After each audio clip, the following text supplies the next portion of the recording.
Ao desenvolver uma rede coletora de esgoto, os cálculos e estruturas de hidráulica não podem falhar, não é mesmo? Imagine as consequências. Por isso, é importante conhecer os fundamentos do escoamento livre.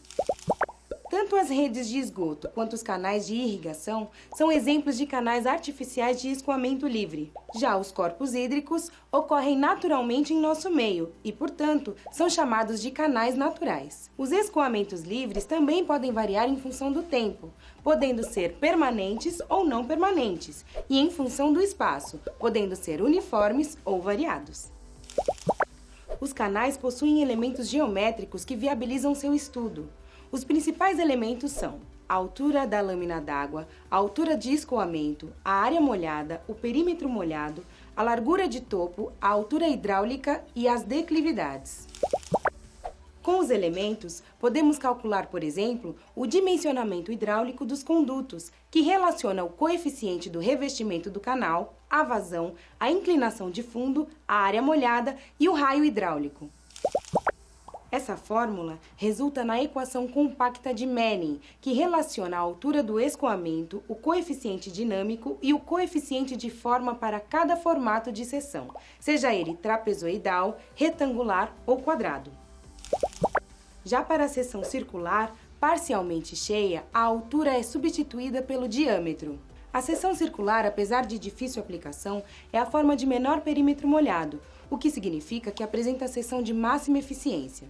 Isso porque o mínimo perímetro molhado possibilita ao canal a condução da máxima vazão e o torna mais eficiente por reduzir o atrito. Assim como o perímetro molhado e a eficiência da seção, o estudo do comportamento da energia livre é de grande importância.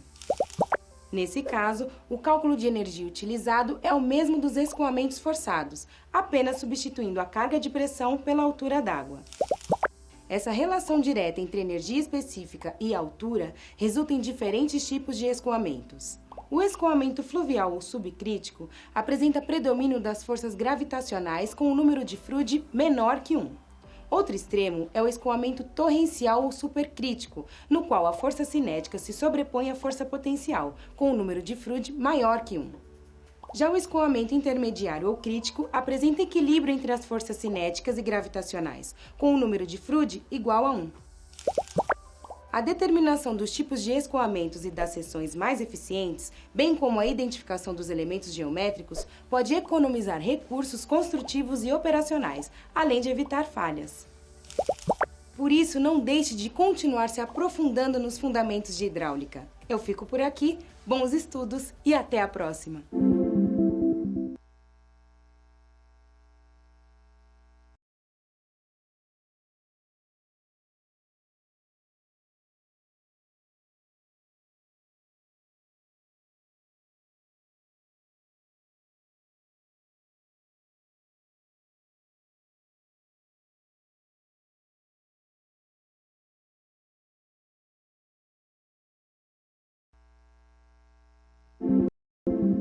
Ao desenvolver uma rede coletora de esgoto, os cálculos e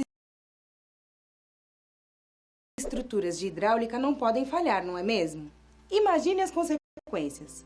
Por isso, é importante conhecer os fundamentos do escoamento livre. Tanto as redes de esgoto quanto os canais de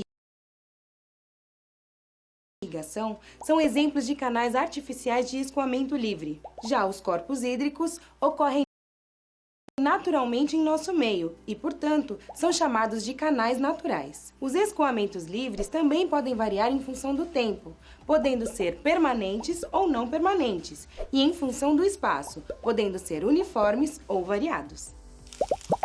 Os canais possuem elementos geométricos que viabilizam seu estudo.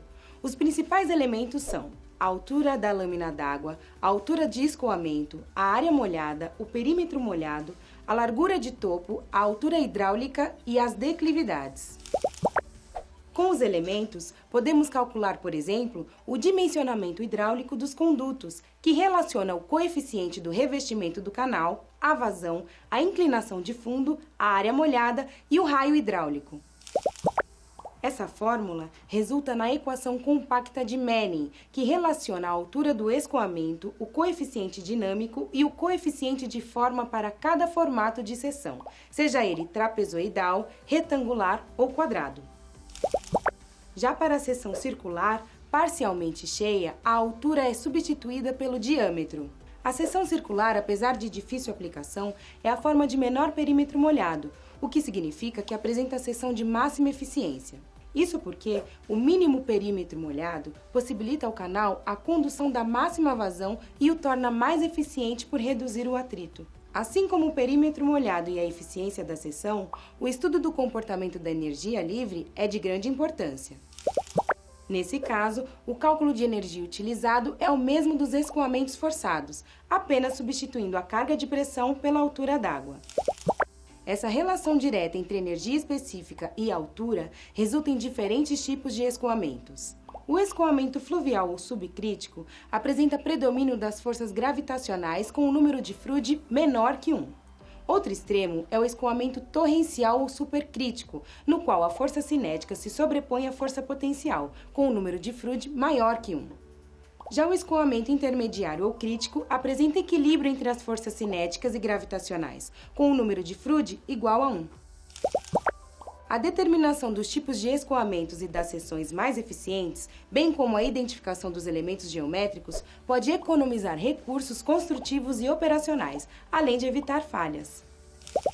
Por isso, não deixe de continuar se aprofundando nos fundamentos de hidráulica. Eu fico por aqui, bons estudos e até a próxima!